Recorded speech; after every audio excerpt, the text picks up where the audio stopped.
Why, hi there. It's time for another happy recap. I would say a sharp one, too, but not as sharp as the way that Chris Lacey looks. How are you, Chris? I'm doing good, Ron. Thanks again for having me on the DoDCast. Not a problem. An easy-peasy 5-1 win tonight for Washington over Seattle, a depleted Seattle team. Big night for Tanner Roark. We'll start with that. What'd you think? I thought the start was great. He threw 7 innings. I'm going to give it 1 run, struck out 8. He threw plenty of strikes, command the strike zone. It's also the first time since April 15th that he threw at least 7 innings. So I thought it was a great start by Tanner Roark. Oh, my goodness. He threw 102 pitches, and I think it was 67 strikes? Yeah, about that, yeah. About that. So here's the totals for tonight. 5 runs, 7 hits, no errors for Washington. A run on 9 hits and 1 error for Seattle. In fact, 4 of the 5 Washington runs, DC's, not Seattle's, were unearned in the first inning on the air. Roark, 7 innings, 8 hits, 1 run. It was earned. He struck out 8, didn't walk anybody, and I'm trying to think off the top of my head whether he actually got to a 3-ball count on anyone after the second inning. I don't think he did because, like you said, he threw plenty of strikes. So basically, getting to a 3-ball count never happened for Roark, which is good because this is the first time in a while where he actually threw the ball really well and didn't have any problems with his pitch count. No, he threw 44 through the first 2, trying to look like the same old Tanner, and then it really decreased from there. I think the 5th or 6th inning, he threw like an 8-pitch inning. So 102 pitches, 67 strikes for him. I mean, this is exactly what you wanted to see. In fact, the fastball on that last strikeout got to 95. That's good. Wow. So he mixed in his pitches. His off-speed stuff was beautiful. As Chris said, he goes into the 7th inning for the first time in a long time, coming off the Joe Ross start last night where he throws 8 innings. And what Strasburg did Sunday, I saw that the Nationals starters the last 3 games have pitched 25 innings. That's impressive. It really, 25 strikeouts over that part. 24 innings, 25 strikeouts. Just still good. Wow. Oh yeah. So you want them to get hot. I mean, after this series in Atlanta, you kind of wondered what was going to happen, and right now, the starting pitching has just come through. In fact, so is it's also good because it's also good to see the Nets actually beat teams that they actually should beat. Like seeing them struggle against Atlanta, also struggling against Philadelphia was quite surprising. But it was good to see them come back home, take care of business in these first 2 games against Seattle, and hopefully tomorrow they can actually get the sweep to finish it off. They've done it with good defense. Michael A. Taylor tonight with a tremendous catch. In fact, he robbed Cano of a home run. It was a double, but it should have been a home run. Doing it through the stolen base. They had 3 tonight. Turner had 2. 2, yeah. That was good to see because I actually want to see Turner actually start run the ball more and push the envelope to force his defense to actually pay attention to him, and that'll also actually help out the other hitters on the lineup as well because the pitcher will have to be thinking about Turner while possibly thinking about Harper, Rendon, and Zimmerman. That's right. That's absolutely right. And in fact, he scored one of those unearned runs because he stole that base. And Defoe had his first stolen base of the year. Yeah. So let's go through the rest of the pen. 2/3 of an inning for Romero. He did give up a hit, but that was about it. Hitting 100 on the gun. Again, Sean Kelly, 1/3 of an inning. 3 pitches and 1 strike, but he got it out. Romero, 13 pitches for 9 strikes. And Glover, who seems to be the de facto closer, at least this week. It was not a safe situation, but he got the side in order and had a strikeout. Again, 13 pitches for 9 strikes. Here's maybe the most important stat for Roark tonight. He did, besides the 8 strikeouts. He had 9 ground ball outs and no flyouts. True. That's pretty impressive. Again, it took 2 hours and 28 minutes to play. Let's see, extra base hits tonight. Murphy with his 13th double. That ball was actually crushed off the bat. Anthony Rendon 4-bagged one in the first off of Gaviglio, who pitched well after the second inning. Didn't give up a run after that. In scoring position, the Nats went 2 for 7 tonight, and they stranded 6.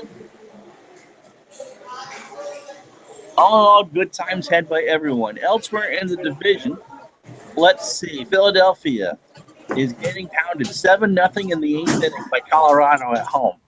At some point, Jim Salisbury tweeted it was 7-0 in the second inning, and so he was asking people how their tomatoes were doing. Mets and Padres are tied at 5 in the 7th. Selman started that game, and they couldn't hold it for him. Pittsburgh leads Atlanta 3-2 in the top of the 6th, and Miami lost earlier today to Oakland 4-1. So with that, the Nationals go to 28-17 and expand their lead by a game if everything. No, Atlanta's still ahead. Pardon me. So 4-3. So overall, a good day. Was the game? Rendon with the 3 RBIs. Now Zimmerman got upset because they gave the no pitch walk to Harper twice, and Zimmerman couldn't advance anybody. Yeah. So something to keep an eye on. Yeah. Let's see. Well, that's not what I want to do. I hit the wrong button again. Oh. You're supposed to be showing the DoDCast. Okay, so no one has said anything in chat. For me, it still says live. Yep, no, I hit the wrong button. Okay. All right, so let's take a look at the minors because Chris is at something else. I don't want to hold him very, very long. Earlier today, Harrisburg beat Erie 6-5 in AA. Eric Fetty gets the winning relief. He's now 3-3 on the year. Marmoleos with his 3rd homer and Soto with his 6th. Very quickly, Fetty did go, I believe, the 6th inning. Allowed a hit through 13 pitches and 8 for strikes. Nice. Good game. So when do you think they're going to call him up? Call who up? Fetty. Fetty. I'm guessing maybe a little bit after the All-Star break, depending on what happens with the rotation and also the bullpen as well. If the starter gets hurt, I wouldn't be surprised if Fetty gets the first call up. Yeah, I wouldn't either. Potomac played a doubleheader against Frederick today. They won the first game 11-7. Silvestri with the win. He goes to 4-1 with a 4.80 ERA. And Robles with his 5th of the year. Nice. That was in game 1. In game 2, they won 7-4. So it's a sweep. Estevez with the win. He goes to 3-3 with a 4.66 ERA. Mendez with the save is 3rd. And Laura with the home run, his 3rd of the year. Hagerstown had a doubleheader. They split with Delmarva. They won the opener 4-0. Watson with a win. He goes to 4-1 with a 3.42 ERA. And they lose a tough one in the nightcap, 2-1. Delmarva with a game winner in the bottom of the 7th. Fuentes with a loss. No home runs for Hagerstown. And Syracuse and Charlotte were postponed, so no reunion with Lucas Giolito tonight for the Nationals organization. So again, pretty much all positives to take out of this one, Chris. Yeah, there was really nothing negative about the game. The Nats offense scored early. They gave Roark some run support. Some run support, and then Roark did his job by keeping the Mariners at bay, and which led to a Nats victory. Absolutely, and they've just made it easy to get 2 games in a row when you have people that you're not quite sure about the pen give up a total of 1 base outs. That's just big. That just does everyone a world of confidence. It does, yeah. So Gio Gonzalez tomorrow afternoon. Remember, that's a noon game, not a 4 o'clock game, as the Nats tried to beat some weather so Seattle can get out of town. They're going for the your thoughts on that one tomorrow? I think Gio's going to pitch a solid game. I think he's going to continue the trend that Ross and Roark established in the first 2 games. And I think Gio's going to probably throw 7 innings scoreless, maybe give a couple hits and strike out 7 while the offense just continues to do their thing to pace the NL and run scored, and it leads to a series sweep.